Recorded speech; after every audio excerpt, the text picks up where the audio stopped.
Experts claim that humans are aliens who have been on Earth for hundreds of thousands of years. What if the aliens we've been searching for all along are actually humans? Experts believe that in the distant past, humans most likely interbred with another species, maybe one from the nearby star system of Alpha Centauri, giving rise to contemporary humans.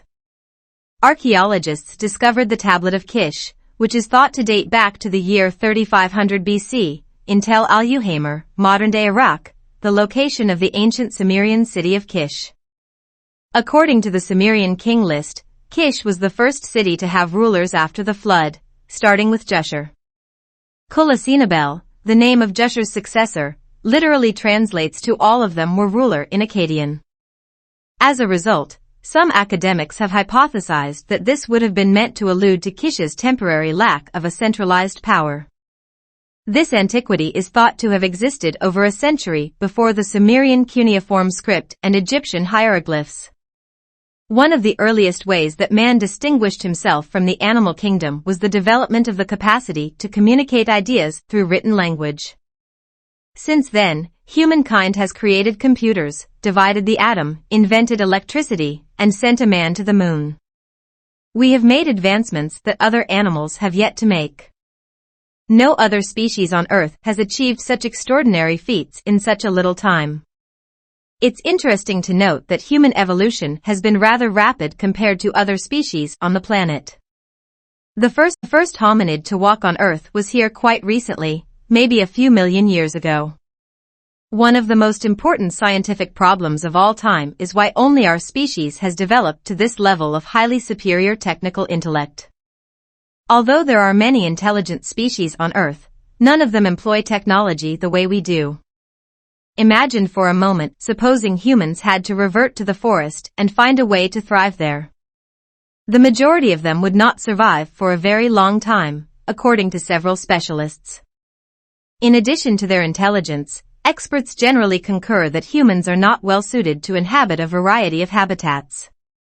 In other words, our relationship with the world is quite constrained. Biologists have found differences between human physiology and those of other creatures on Earth in addition to our amazing intelligence. Most experts concur that humans are fairly peculiar when compared to other creatures on planet. For instance, a newborn horse can move and operate virtually independently, while a newborn human cannot, leaving us relatively helpless. In other words, we are neurologically unprepared for life when we are born. The vast majority of researchers concur that human intelligence comes with a number of weaknesses. The evolution of bipedal humans allowed us to use our superior extremities to move items, make tools, and do a lot more. But researchers agree that our species has paid a high price for all of this. According to many experts, lumbar discomfort is a marker that might reveal a lot about our species. Strangely, this issue does not affect other species on Earth. It seems as though some of these issues just impact people. What does this all ultimately mean? One scientist says it suggests we are the aliens we have been searching for all along. According to a novel idea put out by Dr. Ellis Silver, there are various red flags in the human race that indicate we did not develop with other living forms on Earth. A summary of hypotheses for and mostly against human evolution on Earth may be found in the book Humans Are Not From Earth, a scientific evaluation of the evidence. Leading ecologist and environmentalist Dr. Ellis Silver evaluates 13 popular theories and 17 elements in his book Humans Are Not From Earth. According to Dr. Ellis, despite being the apparently most advanced species on the planet, humans are startlingly ill-equipped for life on Earth and are adversely affected by sunshine, hate naturally occurring foods, have absurdly high rates of chronic sickness, and more. In order to add to the mysteries, Dr. Ellis suggests that it is strange that newborns have large heads and make it difficult for mothers to give birth, which can result in fatalities for both mother and child. This is because our species may experience back pain because it first evolved on a planet with less gravity. So from where do we originate? Dr. Ellis asserts that contemporary humans are most likely the offspring of a long-ago crossbreeding between Neanderthals and another species, maybe one from the nearby star system of Alpha Centauri. Dr. Ellis claims that there are millions of people who feel as though they don't belong on Earth.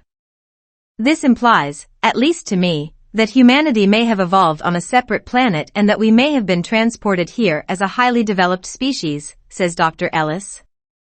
Given that we appear to be a naturally violent species and are only here until we learn how to conduct ourselves, one explanation for this would be that Earth is a prison planet. Dr. Ellis comes to the conclusion that between 60,000 and 200,000 years ago, fully formed Homo sapiens were brought to Earth from somewhere else, not from that particular strain of life.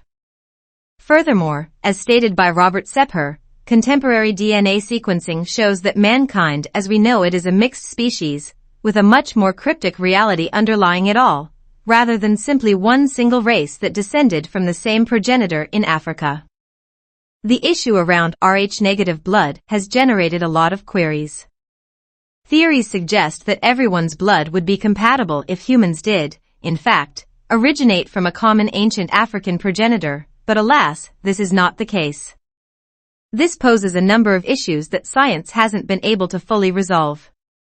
Where did blood that was Rh-negative come from? And why would a mother who is Rh-negative and has children who are Rh-positive attempt to reject those children? Is it feasible that a fairly contentious theory might explain this? A hypothesis that contends humans are a hybrid species rather than one race. We learn more about the mysterious blood type Rh-negative in the book Species with Amnesia, Our Forbidden History by Robert Sepher. In addition to suggesting that humans are actually a hybrid species, the author of Species with Amnesia also contends that highly developed civilizations existed on Earth before us but were inexplicably wiped out by major global catastrophes. According to Sepher, for every race that has vanished, another has arisen, with a chosen few retaining the memories and holy knowledge of the former race. In our arrogance, we believe that we have uncovered some of the greatest scientific and technological truths, but in reality, we are just now starting to learn the profound wisdom of earlier civilizations. In many respects, we want to restore our lost history, much like an awakened species with amnesia. The majority of Rh-negative blood is found among the Basque populations of France and Spain. 60% of people possess one R-negative gene, and roughly 30% are Rh-negative. There are no Rh-negative primates among the 612 species and subspecies that the International Union for Conservation of Nature, IUCN, has recognized. Species with Amnesia, Our Forbidden History, Robert Sepher.